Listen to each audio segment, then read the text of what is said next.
कुछ क्वेश्चन हैं surface tension के जो बहुत ही पॉपुलर हैं question setter of IIT JEE के लिए, जिसमें वो या तो सोप बबल या फिर लिक्विड ड्रॉप या फिर एक एयर बबल, उनका किसी सरफेस के साथ डिटैच करवाने का क्वेश्चन फ्रेम करते हैं। ऐसे क्वेश्चन आईआईटी जेई में 3 बार आ चुके हैं। तो उसमें क्या होगा कि जैसे एक आई मीन बबल होगी, सोप बबल होगी या फिर एयर बबल होगी या फिर लिक्विड ड्रॉप होगी, और उसको किसी एक सरफेस के साथ अटैच रख के फिर डिटैच करवाना होगा। ठीक है, इनिशियली अटैच्ड होगा अंदर डिटैच करवाना होगा। तो वैसे क्वेश्चंस आपके कुछ पॉपुलर हैं। उनमें से जो 3 क्वेश्चन आए हुए हैं वो तीनों ही क्वेश्चन मैं यहाँ पे डिस्कस कर देता हूँ, आप एक बार देखो। सबसे पहला क्वेश्चन जो है वो ये है, when liquid medicine of density rho is to be put in the eye, it is done with the help of a dropper तो सभी जानते हैं, जो प्रेस करके आप नीडल से आई मीन बल्ब को प्रेस करके आप लिक्विड को ड्रॉप बाय ड्रॉप डालते हैं। As the bulb on the top of the dropper is pressed, a drop forms at the opening of the dropper. We wish to estimate the size of the drop. We first assume that the drop formed at the opening is spherical, because that requires a minimum area in its surface energy. To determine the size, we calculate the net vertical force due to the surface tension T when the radius of the drop is capital R. When the force becomes smaller than the width of the drop gets detached from the dropper. Okay. अब उसके बाद फिर उसने कुछ data दे रखा है। If r equal to 5 into 10 to the power minus 4, r is the radius of the dropper, rho density दे रखा है वाटर का, जी ग्रेविटी का acceleration due to gravity, surface tension आपका 0.11 दे रखा है, एंड रेडियस ऑफ ड्रॉप आपको निकालने के लिए बोला गया है। तो ये डायग्राम मैंने इसकी कन्वीनियंस के लिए देखो मैंने ड्रॉ कर रखा है यहाँ पे। I have just drawn a diagram for the convenience. इसमें एक बार मार्किंग कर लेते हैं, चेक करो आप यहाँ पे। इसकी ये रेडियस है, ड्रॉप की रेडियस ये कैपिटल आर है, एंड ये ट्यूब की रेडियस स्मॉल आर मार्क कर रखी है हमने। ठीक है, अब अगर आप देखोगे तो यहाँ पे जो ड्रॉपर के पास में जो छोटा सा सर्कम्फरेंस है, ओपनिंग जो है आर स्मॉल आर रेडियस का जो सर्कम्फरेंस है, उस सर्कम्फरेंस पे जो सरफेस ऑफ लिक्विड है वो बेसिकली रिमेनिंग पार्ट को बेसिकली हैंग करके रखा हुआ है, मतलब लटका के रखा हुआ है। जैसे आप एक बलून को इमेजिन करो, जैसे इमेजिन अ बलून, एंड उस बलून को पानी से ही आप भर दो, ठीक है, तो आप विजुअलाइज कर पाएंगे। तो फिर आप अगर बलून को ऊपर से पकड़ के रखोगे तो यहाँ पे एक स्ट्रेचिंग जैसे आप अगर ऊपर में बलून पकड़ के रखोगे तो ऊपर में जो टॉप एंड है जहाँ पे आपने पकड़ रखा है वहां पे आपको दिखेगा कि कि जो बलून है वो ऑलमोस्ट स्ट्रेच्ड है। तो उस छोटे से सर्कम्फरेंस का अगर आप फ्री बॉडी डायग्राम ड्रॉ करोगे तो आपको क्या दिखेगा कि वहां से उसने पूरा का पूरा जो बड़ा सा आपको बलून दिख रहा है नीचे फ्लोट करता हुआ, उसको उसने सपोर्ट कर रखा है। तो सेम चीज वहां पे, जैसे बलून वो सरफेस आई मीन बलून जो सरफेस में वो टेंशन प्रोवाइड कर रहा है, वही सेम प्रॉपर्टी यहाँ पे आपका लिक्विड का सरफेस टेंशन जो है वो उसको हैंग करने में हेल्प कर रहा है। तो मुझे बेसिकली वो पुलिंग फोर्स निकालनी है बेसिकली, और उसको वेट से इक्वेट करना है। तो उसकी पुलिंग फोर्स कितनी है वो निकालने के लिए यहाँ पे थोड़ा सा एग्जैजरेटेड डायग्राम एक बार ड्रॉ कर लेते हैं थोड़ी कन्वीनियंस के लिए।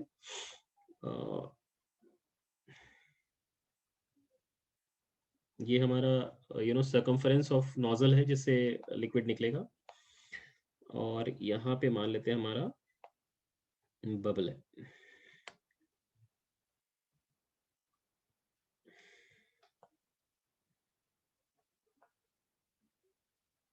समझ लाइक दिस, ठीक है। सरफेस पे टेंजेंट ड्रॉ करते हैं यहाँ पे, दिस इज द टेंजेंट, यहाँ का सरफेस का टेंजेंट, एंड सिमिलर तरीके से आप यहाँ पे भी टेंजेंट एक ड्रॉ कर लो ऐसा। ठीक है, सरफेस पे एक नॉर्मल ड्रॉ करो, इधर भी नॉर्मल ड्रॉ किया, इधर भी नॉर्मल ड्रॉ करो, और इनका इंटरसेक्शन सेंटर दे देगा हमें। सो यहाँ पे कहीं हमारा सेंटर मान लेते हैं। ठीक है, this is centre of the drop.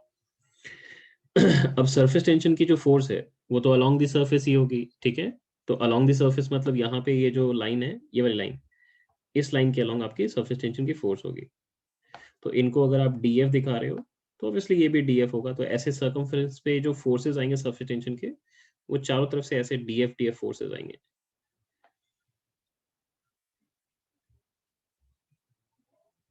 ऐसे। ये सारे डीएफ डीएफ सारे फोर्सेस हैं। ठीक है, ये बेसिकली इसको ऐसे करके पुल करने की कोशिश कर रहे हैं। तो अगर आप एक चीज नोटिस करोगे, लेट अस से ये वर्टिकल के साथ ये एंगल आपका थीटा बन रहा है, तो डीएफ का अगर आप देखोगे साइन थीटा वाला कंपोनेंट, तो ये दोनों आपस में कैंसिल कर जा रहे हैं, तो डीएफ का कॉस थीटा जो है वही सब सारा एड अप होएगा. So what you need to find out is vertical component DF cos theta का integration. So force in vertical direction जो आएगी that will be integration of DF cos theta. Now theta is a constant quantity. देखो ये पूरे circumference में ये theta आपको हर जगह सेम मिलेगा, तो cos theta is a constant quantity, तो ये बेसिकली आपका cos थीटा बाहर निकाल लिया एंड इंटीग्रेशन ऑफ df हो जाएगा. So that simply becomes f into cos theta. Surface tension का जो वो फोर्स सर्कमफ्रेंस के अलोंग आएगा that will be surface tension t and multiplied with circumference का length which is 2 pi into r, and इसके साथ आपको cos थीटा को मल्टीप्लाई कर लेना है.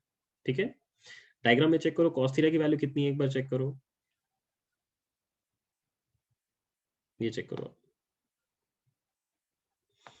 this angle theta 90 minus theta, this is theta, ये चेक करो theta. so obvious है ये एंगल भी theta. now this is small r and this is capital R. तो cos theta की वैल्यू सब्स्टिट्यूट करो. so this is t into 2 pi r into cos theta is small r by capital R. ये हो गई आपकी vertical force. अब अगर ये एम जी जो है उसने क्या कह रखा था, अगर वेट जो है वो अगर इस वर्टिकल फोर्स से बड़ा हो गया तो फिर वो डिटैच हो जाएगा. बस इसी कंडीशन को आपको लिख लेना है. So therefore to detach condition क्या होना चाहिए, surface tension into 2 pi r square divided by capital R, and that should be less than, less than or equal to mg. and mg मतलब density into volume कर लेंगे, तो density into 4/3 pi r, sorry capital R होगा, capital R cube into g. तो since उसमें just radius आपको निकालने के लिए बोला था जिस पे डिटैच हो रहा है, तो जस्ट इक्वालिटी आप ले लो तो फिर काम हो जाएगा. तो यहाँ पे मैं इक्वालिटी लेके कैलकुलेशन कर दे रहा हूँ. तो this will be equal to this, and therefore यहाँ से ये 2 पाई, यहाँ से पाई कैंसल्स आउट, यहाँ 2 बच जाएगा, एंड आपको r की वैल्यू मिल जाएगी. This is t into r square into 3 divided by 2 rho into g, and इसका पावर 1/4, इसकी पावर 1/4 आ जाएगी. That's it. Okay, चलो next question देखते हैं. A bubble having surface tension T and radius R is formed on a ring of radius B. B is very less than R. Air is blown inside the tube with a velocity v as shown. The air molecules collide perpendicular to the walls of the tube bubble and stop. Calculate the radius at which the bubble separates the ring. ये बिल्कुल वैसे ही question है, पिछला वाले question की तरह ही है. आप अगर देखोगे तो यहाँ से जो एयर मॉलिक्यूल्स आके इधर से टकराएंगे वॉल के साथ, यहाँ से एयर मॉलिक्यूल्स आ रहे हैं और ये यहाँ पे आके टकराएंगे. तो ये टकराने के बाद बेसिकली परफेक्टली इनइलास्टिक कोलिजन कह रहे हैं, क्योंकि वो कह दे रहे हैं कि स्टॉप हो जा रहा है, तो ऑब्वियसली उनका मोमेंटम का चेंज हो रहा है, और अगर मोमेंटम के चेंज होगी तो फिर उसके इसमें फोर्स लगाना है. तो वो फोर्स की value rate of change of momentum से आप कैलकुलेट कर सकते हैं. तो इधर से जो फोर्स आ रही होगी, इधर से ये जो फोर्स लग रही होगी, एयर का जो फोर्स आएगा, ठीक है, this is force exerted by air on the bubble. तो ये force exerted by air on the bubble will be same as force exerted by bubble on the air, and that will be basically dp by dt calculate करके करेंगे. Velocity का change तो उसका v का ही आया है, क्योंकि 0 पे आ गया है वेलोसिटी v से, तो इसको v लिख लेते हैं. v is the change in velocity and mass flowing, mass अगर dm है जिसकी मोमेंटम चेंज की है v से, मोमेंटम वेलोसिटी चेंज की है v से, तो उसका चेंज इन मोमेंटम हो गया dm into v, and then divided by dt कर लेंगे, आपको rate of change of momentum मिल जाएगा. So this is v into dm by dt, and इसकी वैल्यू अगर आप लिखोगे तो this will be v into dm by dt के लिए density into area, and into density into area हो गया आपके लिए density into area into thickness dx by dt. हाँ ठीक है, so density into area into dx by dt. ये देखो, area into D x by D T is basically volume rate of flow, and volume rate of flow के साथ अगर आप मास को मल्टीप्लाई, डेंसिटी को मल्टीप्लाई करोगे तो आपको मास रेट ऑफ फ्लो मिल जाएगा. और D x by D T तो खुद ही आपका वी है, तो इससे आपको मिल जाएगा this will be rho A into V square. So rho A V square का बेसिकली आपका फोर्स जो है वो एयर लगा रहा है बबल के ऊपर। अब इसी फोर्स की वैल्यू जब आपका सरफेस टेंशन का फोर्स सरकमफरेंस पे जो है वो अगर एक्सीड कर जाएगा, मतलब force due to air exceeds the force of surface tension on the circumference of the ring, तो उस केस में ये डिटैच हो जाएगा। तो यहाँ पे अगर देखोगे अगर आप, तो ये जो रिंग से ये अटैच्ड है, तो इससे सरफेस टेंशन की फोर्स क्या करेगी इसको, ये पूरे के पूरे पेरीफेरी पे देखो, ये पूरे के पूरी पेरीफेरी पे ये अटैच्ड है। तो यहाँ से जो फोर्स आनी है ये बिल्कुल वैसे ही जैसे पिछली वाले क्वेश्चन को हमने किया था, यहाँ से ये अटैच्ड है, तो रिंग सर्कम जो बबल है उसको फुल कर रहा होगा डीएफ फोर्स से। तो इधर डीएफ फोर्स से पुल कर रहा है, तो इधर भी डीएफ फोर्स से ही पुल करेगा, तो इसको डीएफ से दिखा रहे हैं। एंड यहाँ से अगर लाइन खींचें, ये एंगल को अगर थीटा मान लें, तो अगर आप देखोगे तो डीएफ का साइन थीटा वाला कंपोनेंट कैंसिल कर रहा है, DF cos theta basically add up हो जाएगा। और सर्कमफरेंस का सेंटर यहाँ पे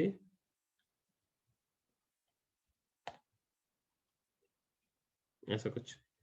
now this is radius capital R and this is small R, ठीक है।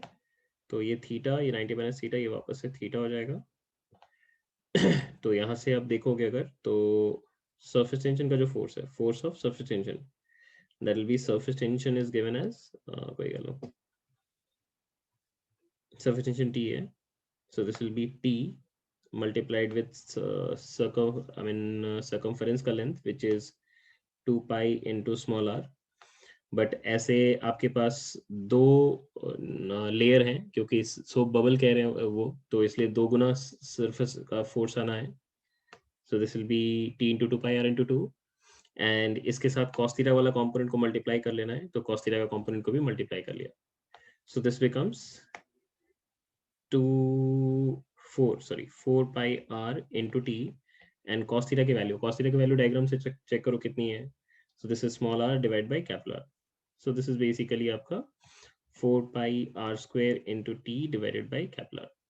And therefore जब वो डिटैच होगा, जस्ट डिटैच होगा, तो उस केस में आपका जो एयर का फोर्स है, एयर का फोर्स, वो आपका सरफेस टेंशन के फोर्स को जस्ट एक्सीड किया होगा। तो बस इसको इक्वेट कर देते हैं। तो density into area, area is pi small r square into v square, and that has to be equal to 4 pi r square into t divided by r। यहाँ से pi r square cancels out, and यहाँ से आपको radius की value मिल गई है। So radius is coming out to be 4t divided by rho v square. ये आपका आंसर हो गया, ठीक है। बिल्कुल एक और मिलता जुलता एक और question. On heating water, bubbles being formed at the bottom of the vessel detaches and rises. Take the bubbles to be of spheres of radius r and making a circular contact of radius small r with the bottom of the vessel. If small r is very less than capital R, then the surface tension of water is T. Value of R just before the bubble detaches is, okay. इसमें भी अगर आप देखोगे तो जैसे ये wall है, I mean ये फ्लोर है, फ्लोर के ऊपर ऐसा एक सर्कुलर सर्कमफरेंस बनी हुई है, सर्कुलर सर्कमफरेंस बनी हुई है, और यहाँ पे सरफेस टेंशन का जो फोर्स होगा वो इस फ्लोर को बेसिकली पुल कर रहा होगा ऊपर की तरफ। बिल्कुल वैसे ही जैसे पिछले वाले केसेस में हमने दिखाए हैं।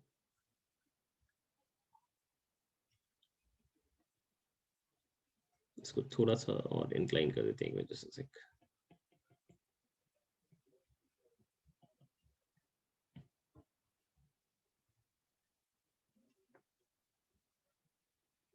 ऐसा, this is D F, this is D F, and इसके सरफेस पे नॉर्मल ड्रॉ करें और इसके सरफेस पे भी नॉर्मल ड्रॉ करें। ये लोग जाके इंटरसेक्ट करेंगे बबल के, एयर बबल के सेंटर पे। This is capital. If this component is theta, this angle is theta, this angle is also theta, तो क्लियरली आपको दिख रहा है vertical component DF cos theta add up हो जाएगा। सो df cos theta का integration again that will be f cos theta. So f will be surface tension is t into circumference length is 2 pi into small r small R है, so this is small r and that multiplied with cos theta. So cos theta diagram में theta 91 is theta, this is also theta, so this will be small r divided by capital R. So t into 2 pi r into small r by capital R, ये बार बार यही आ रही है। अब इतना vertical force से bubble क्या कर रहा है, नीचे के फ्लोर को खींच रहा है, तो ऑब्वियस है कि फ्लोर भी बबल को क्या कर रहा होगा, नीचे की तरफ खींच रहा होगा इसी फोर्स से। तो अगर बबल को फ्लोर ने खींच रखा है नीचे की तरफ इतने फोर्स से, तो अगर ये फोर्स अपथ्रस्ट से जस्ट बैलेंस्ड है तो फिर तो वो डिटैच नहीं होगा। बट अगर ये फोर्स अगर आपके अपथ्रस्ट से छोटा हो गया तो फिर तो पक्का है डिटैच हो जाएगा। तो जस्ट जब डिटैच करने वाला होगा तो उस केस में जस्ट इक्वल रहा होगा, थोड़ा सा बड़ा होगा। तो इस केस में आपको क्या करना है, अपथ्रस्ट की वैल्यू को आपको फोर्स ऑफ सरफेस टेंशन से बस इक्वेट कर लेना है। अपथ्रस्ट की वैल्यू कैसे लिखेंगे आप, density of liquid into volume which is 4/3 pi capital R cube into G, and surface tension का force this is T into 2 pi into small r square divided by capital R। अच्छा, आप ये ध्यान देना, यहाँ पे मैंने सरफेस टेंशन की फोर्स कैलकुलेट करते वक्त एक ही सरफेस कंसिडर किया है, दो सरफेस नहीं कंसिडर किया है। ये एयर बबल है, एयर बबल में सिर्फ एक सरफेस है, जब हम सोप बबल बोलते हैं तो वहां पे दो सरफेस आते हैं। तो ये चीज का थोड़ा सा ध्यान रखना, ठीक है। ये पाई ये 2 कैंसिल आउट हो जाएगा, तो यहाँ से आपके पास वैल्यू आ रही है, व्हाट यू गेटिंग इज, हमें तो स्मॉल आर कैलकुलेट करनी है, तो स्मॉल आर की वैल्यू आ रही है 2/3 of rho into R cube into G, R cube में आर का पावर 4 हो जाएगा, सॉरी, आर का power 4 into G divided by surface tension, and इसका स्क्वायर रूट लेना पड़ेगा, that's it. So option 1 match करो, ठीक है।